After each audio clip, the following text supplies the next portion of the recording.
Welcome to the Collingwood Rant. I'm Sly. And it's all falling apart, Spook. Talking about the lockdown.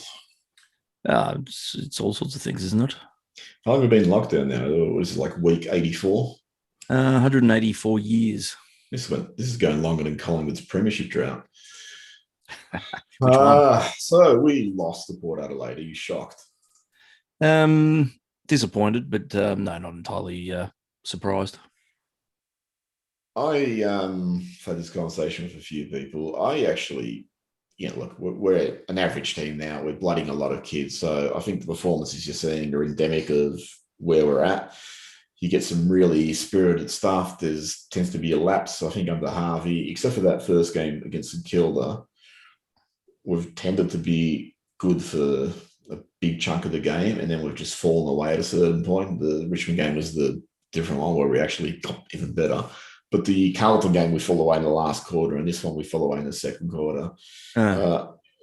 Again, that's typical of young players. But I actually think, not that I want him a senior coach, but I actually think Harvey's doing a pretty good job, given the circumstances. If you look at the team we fielded, it was extremely young.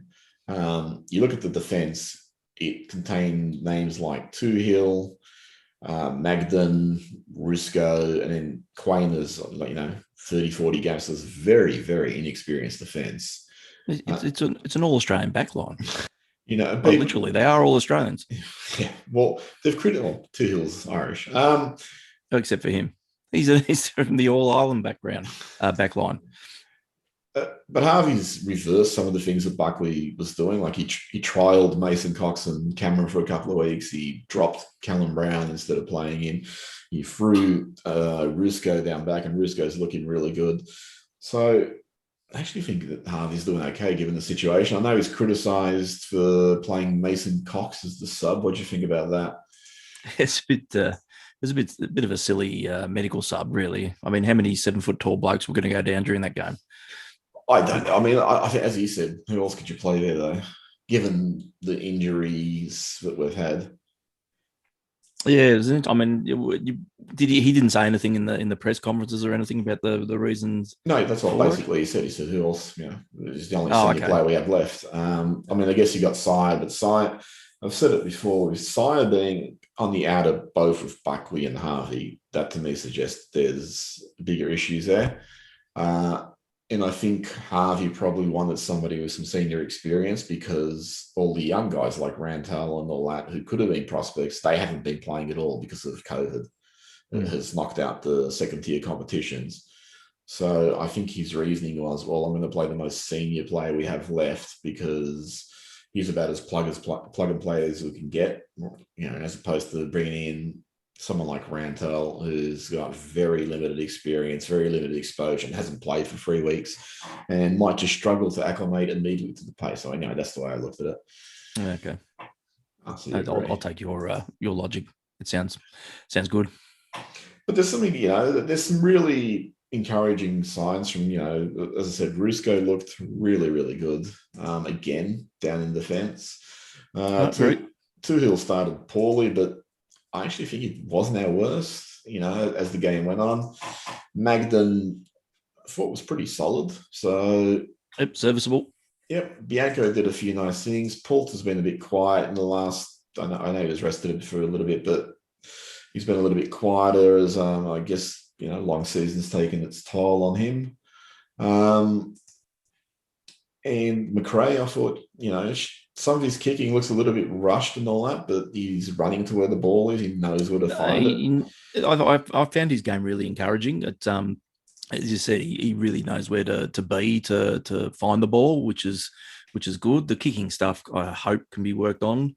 But no, I was really encouraged by his performance. Yeah, I mean, it's good when you watch some of these kids coming on. They just have those click moments where you look at them and you think, okay, well, there could be something there. And I think that was definitely an indication the other night that there could be something there. Jack Ginnivan, I didn't realise how small he is or how light he is compared to everyone else, but he did a few nice things. Oliver Henry, he's looked really good the last couple of weeks. No, that's been a real positive too. That you were sort of probably having a little bit of a head scratching moment at the start of the year when he came in and really wasn't impacting. But it's not totally unsurprising. But it's good now he's sort of starting to find his spot, and that was a very good game the other night. But again, you look at the difference in the game plans. When he first came in, that first game, we're still playing the chippy little shit and going sideways and back to the right and sideways and back. And, we've always talked about how that just slaughters the forwards. And the last few weeks under Harvey, he's benefited because they've moved the ball a lot quicker. So it's just bringing the forwards into the game. So, I think that's a big reason why he suddenly looks like a few of them look a lot better now. And he certainly looks like a really exciting prospect for the future. Nathan Murphy, is he struggling, or am I not seeing something? Or yeah, I'm not seeing anything either. I mean, he's a good size and he moves well, but he's just really not impacting. I mean, he's been flung up and down. I don't know whether it's that whole sense of where do I belong, but I think it's back to the VFL, certainly. How many years we had him on the list now? It's his third year? It would be his fourth year. Yeah, it'd be question marks, wouldn't it, at this stage? Well, you got to remember, he didn't play at all. What, do you think he's special? Yeah, he didn't play. Isn't that how they all start? He didn't play at all last year because of COVID, or he played only scratch matches. And the year before, I think he had a lot of injuries. But yeah, I mean, he just seems to coast a lot of the time. He doesn't seem to have that intensity. Yeah, hopefully he finds a play, because we need as many of these young guys to come up as definitely possible. Scott Pendlebury, broken leg. Shocked? Yeah, that was a shock. I mean, it looks so innocuous. It's only like a hairline fracture, so it's probably going to be gangrenous by now. Yeah, he'll be in a winch somewhere with about 48 Meccano pieces hanging out of his ankles, wouldn't he? I imagine that's the case for most of the Collingwood players. Yeah, no, that's obviously season done for him. Yeah, so, and possibly my worst. I don't know if other people will agree, but Brett Roseberry. Isn't he good? He's not as a good umpire as that number 31. Do we have his name? Do we get to name him? Yeah, why not? Who is it? I don't know. Some of those decisions against Roughhead, there was like two pushes in the back. Yeah. Was there something going on between those two? Was there bad blood? Well, if there was, I mean, Roughhead was at a loss to explain it because he asked, what do you got against me? But geez, that was frustrating. Those sort of games where there's the double standards of Dixon clearly pushed him out twice from contests and wasn't pinged. And then you don't get those frees in return. It's like you just watch it and go, geez, it's going to be one of those nights. And some of those decisions are just momentum killing also. Yeah, I think it was at least twice we were mounting a bit of a charge and they were derailed with those. And then, again, you don't want to sit there and blame umpiring, but there are moments where it does have a bit of a deflating impact, you would think. If you're out there and you're thinking, I've done all this work to get within a kick or two, and then suddenly you're back 2 goals down because of poor umpiring or poor decision making, it's got to be disheartening, especially if you're roughhead and you're dishing handballs off and you ping for hole in the ball. I think that must have been disheartening. Well, the other thing too is, Dixon pushes Roughhead, doesn't get pinged, and he's emboldened. He just goes, well, screw it, I'll just do it again. I'm not getting pinged. Well, that's something we've spoken about a few times in the past, that it does set a precedent for the game. If you're being adjudicated and you're getting away with stuff, once is fair, 2 is obviously, it's open slather. Going forward, so we play West Coast. It's been moved to Saturday 4:15, I think it is, at the MCG. What's your expectation for this game? So we have pretty much everyone possible coming back. Howe's available, Main's available, Hoskin Elliott is available, Will Kelly is available. Would you bring back the experienced players, or would you just keep pumping games into youth? Well, I think there's going to be a need for a bit of rest. I mean, it was encouraging, some of the young guys' performances. You wouldn't drop them on merit at the moment. There's probably a couple of outsiders there, like Murphy and probably, I don't know whether Tohill would survive a second week, that probably should make way for a few more experienced bodies. I think the key thing at the moment is because I've been reading the panic on the internets about how we're going to be wooden spooners in about 10 minutes' time, that there's got to be an internal push to avoid that. We only need, I think, to win one game, and we can't drop to last. I believe that's the mathematics beside it. So I mean, it all depends on what other clubs do. The expectation, I think, North plays 3 top 8 sides and then 1 average side. So if we lose all ours, but I mean, the other Raiders, if a loose chance against, not a reasonable chance maybe against West Coast. Hawthorn's the other one that's probably a gettable game for us. But then who else have we got? We got Essendon at the very last round. So that'd be classic, wouldn't it? They'd need to win to get in the finals, and we'd need to win to stay off the bottom tier, rung, whatever you call it. That'd be the Collingwood way of handling it, wouldn't it? Well, yeah. I actually think I've got a chance against West Coast. If I would be bringing... Sneaky chance. Yeah, I'd be bringing back Howe. Yep, Howe. Even though he hasn't had a run in any sort of form of competitive sport for the bulk of the year. But that's why I'd bring him in, so give him a run for the first 20 minutes at least. Put him on his medical sub. Maybe he could injure himself going through the banner. I actually, just looking at the level of inexperience, I think you can sort of dangerously slip to inexperienced. And, you look at someone like Tuhill coming in, and he's immediately, the number 2 tall down there. Whereas you'd rather bring these guys in when you got, a couple of experienced guys in front of them in terms of the key positioners and a couple of experienced flankers around them, so they can all lend support. So I just think for all their development, they should just get a bit more experience back in the side. Huskin Elliott was generally doing pretty well before he got injured. I probably wouldn't do it this week, but, I'd be tempted to even just give Ruffhead a rest. I know there's only like 4 weeks left, but even give him a rest and just give Kelly a go there as the key defender. Oh, that's dangerous. Yeah, but we're not playing for results really. Our fate is determined already. Well, I think we'd be playing for that definitely one win, if not 2. Yeah, to be sure. I think because that spectre of. At the moment where we are is going to be a hard sell, considering what's all the stuff that's going on. That the finish on the bottom would be suicide. What did you think would finish? I mean, going into the start of the year, I said 10th. I think we'd have to go back to the adjudicator, but I'm pretty certain I sort of was thinking first. Yeah, yeah, right. I don't know, probably 6 to 12, 6 at an absolute best, 12. But I think realistically, we saw us probably sitting just making the 8, hopefully, but not to be. I didn't think we would. I thought we'd have one of those 2014, 2017 years where we'd finished 10th, 11th, 12th. Just with all the turmoil going on behind the scenes, I just thought it would be very hard to stay focused. I mean, we're already on the decline last year, so why would be galvanized and improve this year? I'm not sure. And to be honest, I think if Buckley hadn't, persevered with that chippy game plan, the defensive game plan, he probably would have banked a couple more wins. He might have saved his shot. I definitely agree with that. Yep. So. And then we're not having this conversation. Yeah. So I just think when you saw very early, they were still playing that stupid style. And then they had one good game against Carlton, but then they sort of went back to it and they persevered with it. It was like, why? Why are you still trying this? Anyway, don't want to go back there.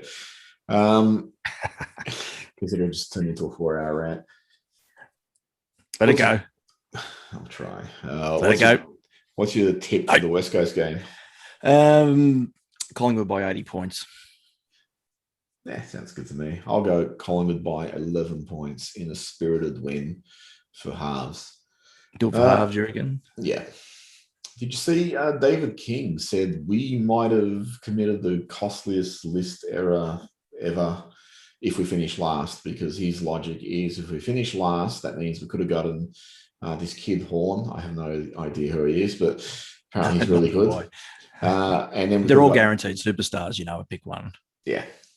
And we could have got Dacos as Josh Steak Knives. Nick Dacos, sorry, through points. So that was it. If we finish last.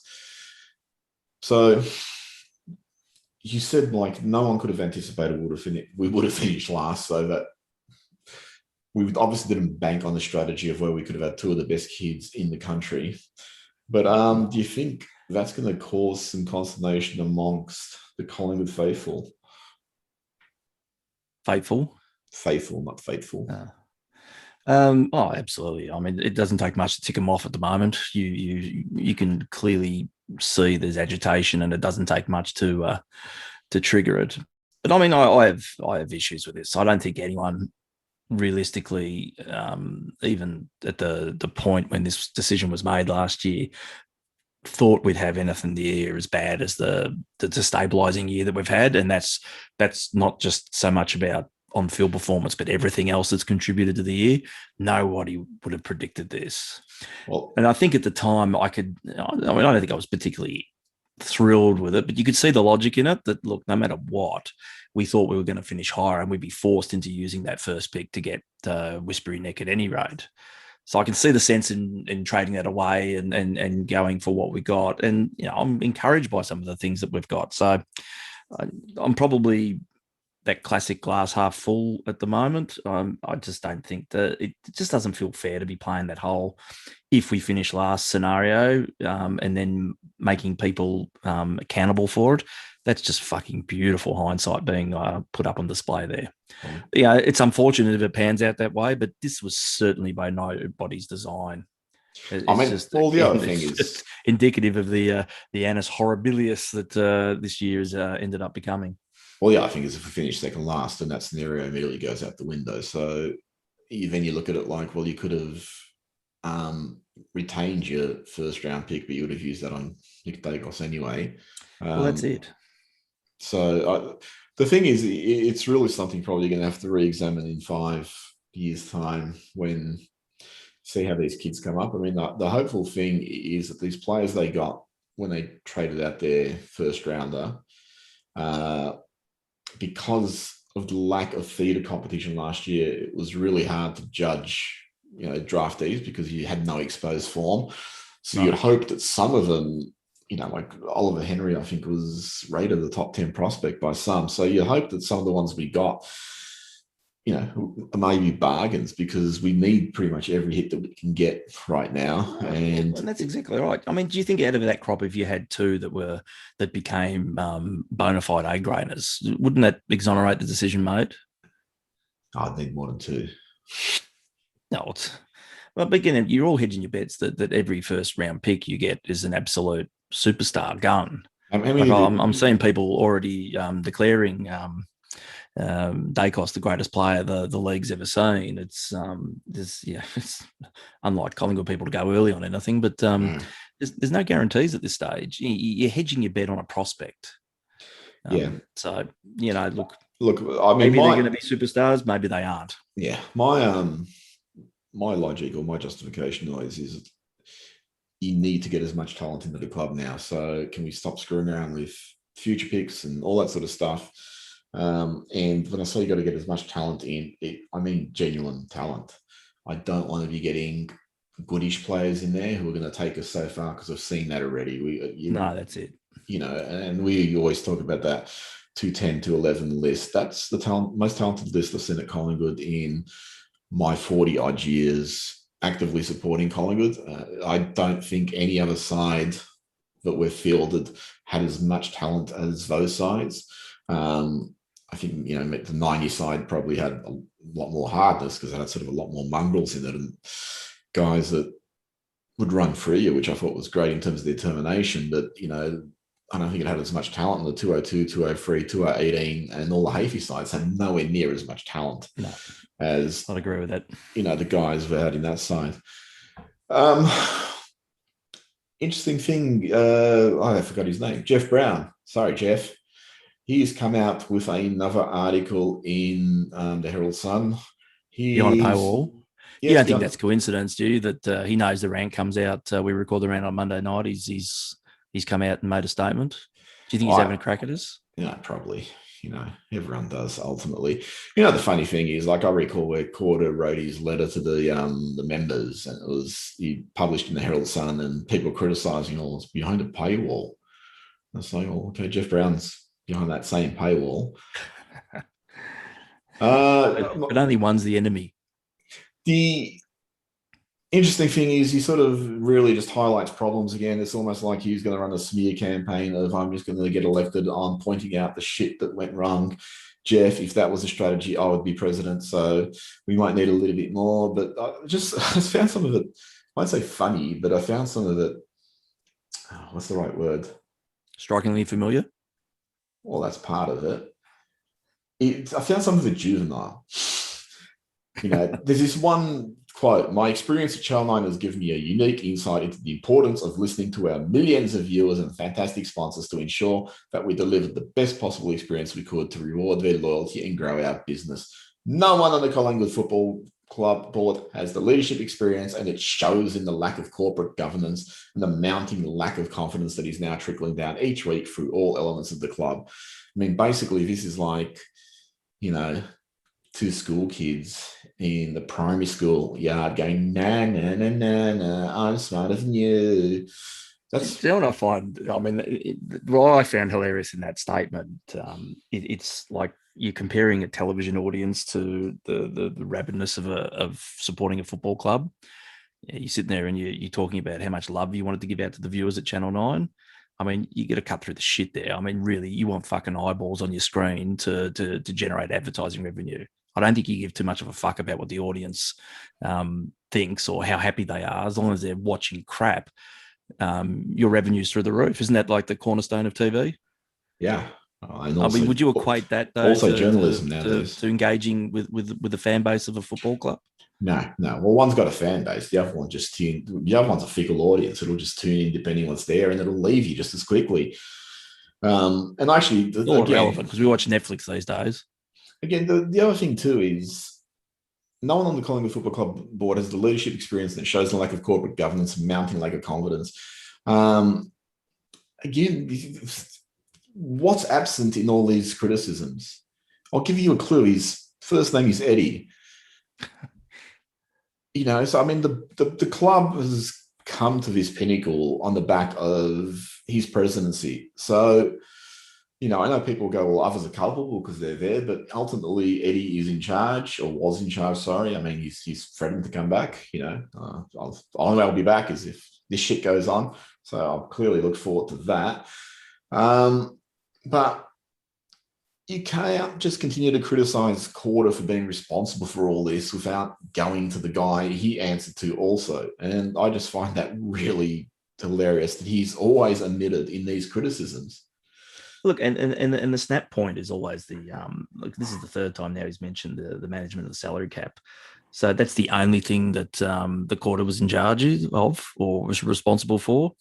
I mean, there's obviously a belief up until the debacle that was this year that I don't think there was too many people, apart from the direction where we're going, that was complaining about the performance of the board. Now, I'm not defending anything to the hilt here, but it's only become a push me, shove you issue in recent months. Well, and it's the same fucking point that's going back to. Has he criticised him for anything else? Well, the interesting thing here just the fact that the lack of governance. It's a lack of governance, the being, head of the finance. Was Corder president last year? No. Was he the one determining that there was a lack of governance?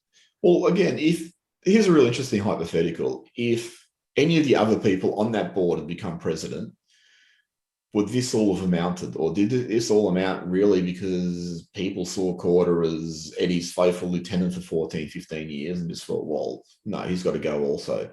So if one of the others, like Murphy, become president, would everyone just be going, yeah, well, we're happy with Murphy? Yeah, I think that would have been the case. Like I said, I still think. But if that's the case, then this whole thing is spurious because it's like, if you're happy with someone else on that board, then you're just saying the only person you're really unhappy with is Corder, but you're happy with every other single person. And the other thing too is he's really good at sort of pointing out, I just don't know what they're called. He says there needs to be an inextricable link and close working relationship between finance and list management. Well, geez, that's a revelation. This is being clearly absent at Collingwood, and it is absurd that the list manager, Ned Guy, should be let go and the chairman of the finance committee elevated to the chairman of the club. Well, my understanding is Ned Guy wasn't let go. He left. So Quarter might do the same thing. We don't know. But it wasn't like they sacked Guy as far as I'm aware. It's like the salary cap issue only manifested last year. You would think this thing had been snowballing for years. I've said it had to be there, in my opinion. They signed Treloy. His first year was 216, off the top of my head. And he was immediately asked to back end. So why was he back-ended from the beginning? And you literally got to be faced with two things that you can do as a course of action. You either just let that snowball keep happening until you've suddenly that far down the line that you're going to be found in breach and they're going to take away our flags. Oh, hang on. What would they take away? Premiership points? No. Well, what's left? What would they take away? Paper cups? Or the alternative is really at some point you have to put a stick in the ground and say, enough, we've got to fix this. Yeah. And that's sort of almost, look, I don't think it was sold particularly well. And I don't think that there was any other intent there to try and fix it. It was just so aggressively and poorly managed. But I just don't think you could sustain this. And this would have been rambling for years. Obviously, the big Band-Aid that 18 was fucking blew it out beyond belief. And I think that then became a mad scramble to manage it from there on in. But this thing's been festering for years. It's no way it's a 2020 thing.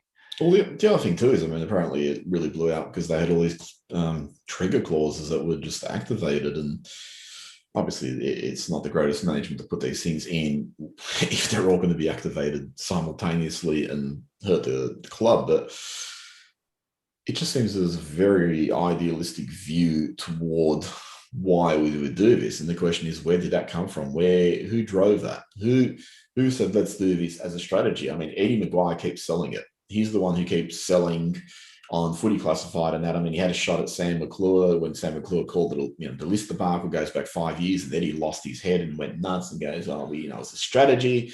We load it up, keep it together for premiership contention and blah, blah. So, I mean, if we did this again, where did it come from? Who drove it? Whose idea was it?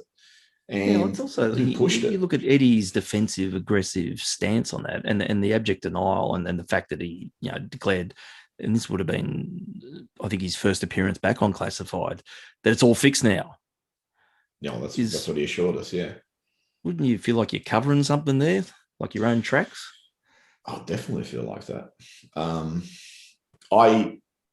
But I'm not to say that, like he's the one that was sitting there in charge of the spreadsheet or anything like that. But I think it's just bigger than just one individual. But it's now become a battleground, or it's a point of a battlefield at this thing. I think that the Brown camp thinks that this is the best way to contest it. I mean, is it truly going to fix anything? You can't go back and change the past. It is what it is now. Yeah, wishy-washy as that sounds, but anyway. What do we know about politics? Well, we know a little bit, don't we? The one, it's actually curious. You have this EGM petition group, and they seemingly formed out of the mist and just arose and said, we're going to challenge. And no one's actually asked, where did they come from? Where was that point of origin? Who was that? Should we actually tell our listeners who that point of origin was? No, they'll never believe it. Oh, well, we should probably tell them then. Or should we go to a cliffhanger? So, point of origin for the EGM petition group. I'm going to throw this over to Caroline Wilson and to others who want to report it. So, who founded that petition group? Spook, do the honours. Was it you? Yeah, it was us. We found that petition group. So, back in about October, on the back of the rant and stuff I'd written for the Roar, I was contacted by someone called Gary, who was really disenfranchised with the direction Collingwood was taking. And then we got contacted by someone else through the rant page on Facebook, same feelings. Obviously, a lot of people are feeling disillusioned. The two biggest issues there were Eddie Maguire and Nathan Buckley. A lot of people had felt they'd run their race. So you and I, unless we get blamed, and it's just you, but you and I decided to put together a message group and we invited some like-minded people, among them David Hatley, who did drive the petition later on, to have a conversation about what we could do to change the tide of the club. And it's worth pointing out it wasn't a petition group at this stage. No, it was just a group. It was totally just a group of people spitballing ideas. It wasn't even spitballing ideas. It was really just lamenting. Talking shit? Yeah, it was pretty much just people lamenting, not criticizing people because I do it constantly, but lamenting what had happened at Collingwood. So, and for a lot of it, for about 6 months until the petition did come up, it was just a lot of revisiting issues of the past and talking about Eddie Maguire and problems at the club and the cultural problems at the club and, what we'd done wrong and how we could fix it and all that sort of stuff. And we won't name anyone, will we, Spook? No, I wouldn't have thought so. Okay, we won't name anyone. What about that bloke, though? But you and I have turned away from it, haven't we? Yeah, which is probably part of the reason why we're discussing this today. Yeah.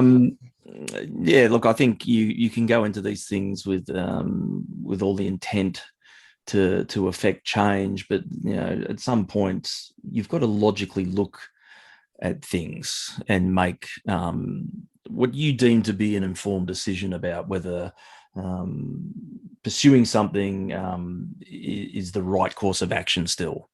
I think a lot of what was set out to be the agitation for us and the points of angst was addressed through, you wouldn't want to say natural attrition, but a lot of the things that you were seeing as cause for being, I suppose, a little bit disruptive was taken away.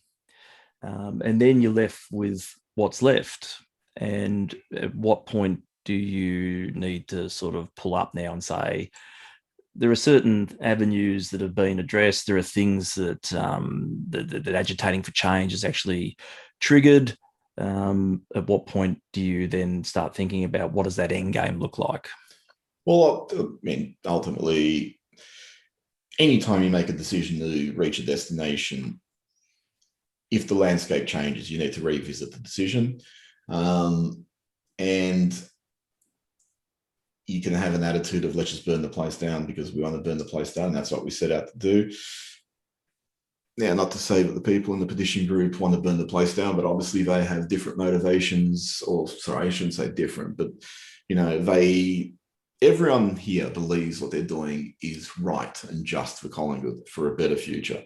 You and I, and David Hatley also, and Gary, for that matter, all sort of changed and turned around and said no. And we have reasons why we did it. And those reasons we are going to talk about in the coming weeks. Oh, you beauty. Yeah. Let's keep them hanging on. Yeah. But surely it's all about being bought out, isn't it? Well, I'll talk a little bit about why I changed my mind. And has it anything to do with that Lamborghini in your driveway? You should see the opulence I'm living in, yeah. I just started talking to people. One of the people the cockroaches have moved out. One of the people I spoke to quite a bit was Richard Stramsky, who's the author of Kill for Collingwood. He was an administrator in '99. He was also a club historian. We formed a friendship and we chatted quite a bit about Collingwood and some other people I spoke to, but just in terms of what I was learning, and I don't want to trespass too much into Richard's territory because I believe he's going to address it too later in the year, but it's just for me, I just looked at it and go, okay, for me, the situation's been recontextualized. And obviously you heard some of the stuff also, Spook, but again, we're not going to go into it right now, but we will talk about it in the future. But like I said, the landscape changes, you stop and have a look around and go, well, is the geography still the geography I knew? And if it's not, then maybe I need to find a new course. And for me, that was, and for yourself and for David and Gary, that was like, well, maybe we're going to take a different path to where we believe we need to get. And again, that's not to condemn or besmirch or criticise anyone in the group. As I said, everyone's only got Collingwood's best interests in heart. It's just about the journey to get there. Final thoughts, Spook? I'm keen to hear more about this. Jeez, I am too. Tune in next week, same rant time, same rant channel. Tune in or drop out. Unless we're murdered in our sleep or something, then I've mailed all my information to a journalist who will open it if I suddenly go missing or die in the next week. What did you do with all your information, Spook? I mailed it to the group? I posted on an internet forum where it's safe. Cool. No one will believe it there. No, I shot most of it at Twitter where it'll be lost in a sea of shit. No, but certainly I think, clearly a lot of stuff's going to come out with the fullness of time, but certainly from our perspective and what we've got to deliver, I think there's some interesting weeks ahead. Yep. Anyway, that's it from us for now. We'll see and that's it from us from now. Yep. Later. Catch.